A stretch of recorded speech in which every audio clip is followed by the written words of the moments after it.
have to start by talking about the incredibly heartbreaking situation unfolding between Ashley Morgan and Grayson Perez. For a brief, shining moment, it truly felt like these two were finally going to find their happily ever after. Grayson was absolutely brimming with hope when Ashley gave him another chance to start over. After all the chaos, the secrets, and the terrifying fallout from the Plasma Ring Syndicate, Ashley officially updated their relationship status to exclusive. They were dating again, sharing sweet moments over waffle fries, and Grayson even secured a part-time bartending gig at Uptown just to get his life back on track. It felt like the dark clouds were finally parting. Grayson, wearing his heart completely on his sleeve, decided it was time to take the next logical step. He suggested that Ashley move in with him so they could build a sustainable, long-term future together after surviving so many literal and figurative storms. But instead of tears of joy and a passionate embrace, this monumental question triggered an absolute emotional avalanche for our favorite nurse. Rather than being thrilled, Ashley was instantly besieged by the suffocating, traumatic memories of Derek Baldwin. I could practically see the panic in her eyes. The last time Ashley agreed to live with a man, it was with Derek, and we all know how tragically that ended. Their cohabitation led to massive commitment issues, a painful breakup, and ultimately, Derek's devastating heroic death when he took a bullet meant for Jacob Hawthorne in that dark, gritty warehouse. So this makes me wonder, how can anyone expect Ashley to just pack up her life and move in with a new man when her heart is still an active crime scene? She immediately began erecting massive, impenetrable emotional walls to protect herself. You can visibly see her shutting down, retreating into a shell of self-preservation. This reaction, while completely understandable from a psychological standpoint, left Grayson feeling profoundly hurt, isolated, and rejected. He thought he had finally earned her trust, but suddenly he is standing on the outside looking in. Ashley's hesitation is not just a simple fear of commitment. It is a deep, paralyzing fear of loss. She is terrified that if she lets herself love Grayson completely, the universe will snatch him away just like it did Derek. As a result, their relationship is in severe danger of taking 10 massive steps backward. Ashley is actively avoiding Grayson, dodging his attempts to connect, all in a desperate bid to shield her fragile heart from potential future agony. I honestly feel so bad for Grayson. He is trying so hard to be the supportive partner she needs, but her avoidance is breaking him. It leaves Grayson agonizing over a haunting question. Will he ever be able to replace the towering, idealized memory of a dead hero? My theory is that unless Ashley seeks some serious professional therapy to process her survivor's guilt and grief, this relationship is doomed to crash and burn before they even sign a lease. But that's not all that is happening in Fairmont Crest, because the Dupree family drama is reaching a boiling point, and I am absolutely living for it. The fierce, unstoppable matriarch Anita Dupree is back in full force, and she is taking no prisoners. Having recently been declared cancer-free after her grueling battle and lumpectomy, Anita is reclaimed. We know she has called an emergency family gathering for the Duprees. While part of this gathering is undoubtedly to address Naomi Hawthorne's shocking BRCA-positive diagnosis and the ongoing bitter feud between cousins Chelsea and Kat, I strongly believe Anita has another, far more venomous target in her sights, Hayley Hamilton. I absolutely despise Hayley, and it seems Anita shares my exact sentiments. Let us rewind for a second. During the terrifying country club tornado, Anita sought shelter in a closet and ended up trapped with none other than Kyle Abbott and Hayley. Anita, with her razor-sharp intuition, caught Hayley shamelessly flirting with the wealthy Genoa City heir. Anita did not hesitate to warn Kyle that Hayley was a two-faced, greedy gold digger who only uses people for their bank accounts. Anita has always seen right through Hayley's innocent Southern Belle facade. She knows Hayley is nothing but a parasite. So, what happens when Anita's piercing gaze catches Hayley in another highly suspicious situation? The latest intel suggests that Anita will spot Hayley sneaking around and conspiring with Randy Parker. Now, we all know Randy is Joey Armstrong's shady henchman, but he is also Hayley's cousin and co-conspirator in her sinister plot to murder Bill Hamilton for his $10 million life insurance policy.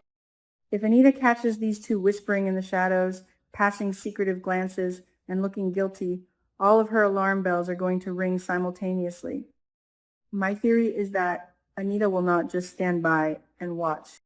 She is going to march right up to Hayley and deliver a scathing, take no prisoners warning about her behavior. Anita will make it abundantly clear that she has her eyes on Hayley and that any misstep will be met with the full wrath of the Dupree Empire. Perhaps Anita already suspects that Hayley is plotting something deeply nefarious, but she doesn't want to intervene directly or get her hands dirty just yet. After all, Hayley has absolutely zero respect from Anita. Why would she? Hayley is the homewrecker who callously destroyed the happiness of Anita's daughter, Danny. Anita views Hayley as the absolute scum of the earth, a vile opportunist who wrecked her family's peace.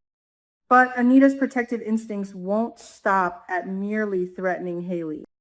I am convinced that Anita will take this crucial information straight to Bill Hamilton. Despite the fact that Bill is Danny's ex-husband and has caused his fair share of pain, Anita will tell Bill that his current wife is acting incredibly suspicious and keeping shady company.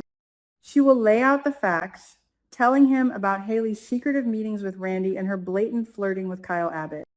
However, Anita will make it clear that what Bill does with this information is entirely up to him. She isn't doing this to save Bill's marriage or out of any lingering affection for the man. Anita is issuing this warning strictly because she refuses to let her beloved grandchildren, Naomi and Chelsea, get hurt by the inevitable fallout of Hayley's toxic schemes. This entire situation makes me incredibly anxious about Bill's fate. Will Bill actually listen to his former mother-in-law? We have seen Bill stumbling around the country club, experiencing severe hand tremors, and suffering from unexplained abnormal blood tests. We, the viewers, know that Hayley has been slowly and methodically poisoning him with her special green smoothies and spiked electrolyte drinks, disguising her lethal agenda as a romantic health and fitness intervention. Bill is already physically deteriorating, teetering on the edge of a massive medical crisis. If Anita warns him, will his massive ego allow him to see the truth? Bill is notoriously arrogant and stubborn. He recently told Danny that he genuinely believes Hayley loves him and will forgive his influence. He's so blinded by his own hubris and Hayley's manipulative charms that he might completely brush off Anita's warning as the bitter ramblings of a protective mother. If he ignores Anita, he is essentially signing his own death warrant. But what if the warning actually pierces through Bill's thick skin? What if he starts noticing the bitter taste of his drinks, the way Hayley hovers over him like a vulture waiting for a carcass, and the secretive texts she sends to Randy? If Bill figures it out, the stakes will skyrocket into the stratosphere. This leads me to speculate on the many possible fates awaiting Bill Hamilton. Possibility number 1, the poison finally takes its full, devastating effect before Bill can act on Anita's warning.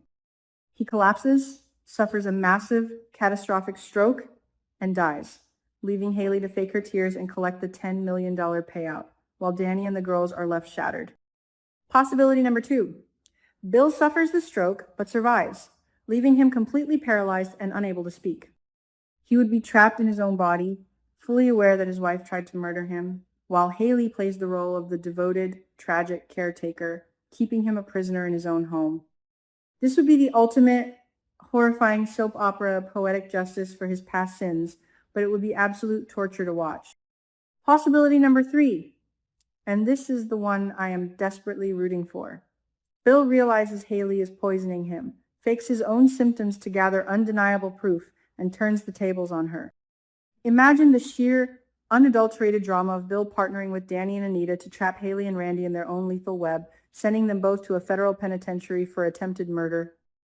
It would be the ultimate redemption arc for Bill, proving that while he may be a flawed, cheating ex-husband, he is not a fool who will let a gold digger put him in the ground.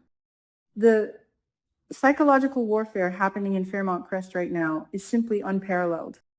On one side of town, we have Ashley Morgan fighting a desperate internal battle against the ghosts of her past, pushing away a man who genuinely loves her because the trauma of Derek's death is too heavy a cross to bear. Her storyline is a poignant, heartbreaking exploration of grief and the terror of vulnerability. On the other side of town, we have a literal life and death thriller playing out, with Hayley tightening the noose around Bill's neck, while Anita Dupree circles them like a hawk, ready to strike to protect her bloodline. Every single interaction is laced with hidden motives, unspoken fears, and lethal consequences. Will Grayson have the patience to gently dismantle the fortress Ashley has built around her heart, or will he walk away realizing that he can never win a competition against a martyred hero? Will Anita's sharp eyes and fierce warnings be the catalyst that saves Bill's life, or will her words fall on deaf ears, allowing Hayley to dance on her husband's grave? I cannot wait to see how these explosive storylines collide in the coming weeks. The writers of Beyond the Gates are masterfully weaving a tapestry of romance, betrayal, and suspense that has me on the absolute edge of my seat. Until next time, keep your friends close, your enemies closer, and never ever drink a green smoothie made by your disgruntled spouse.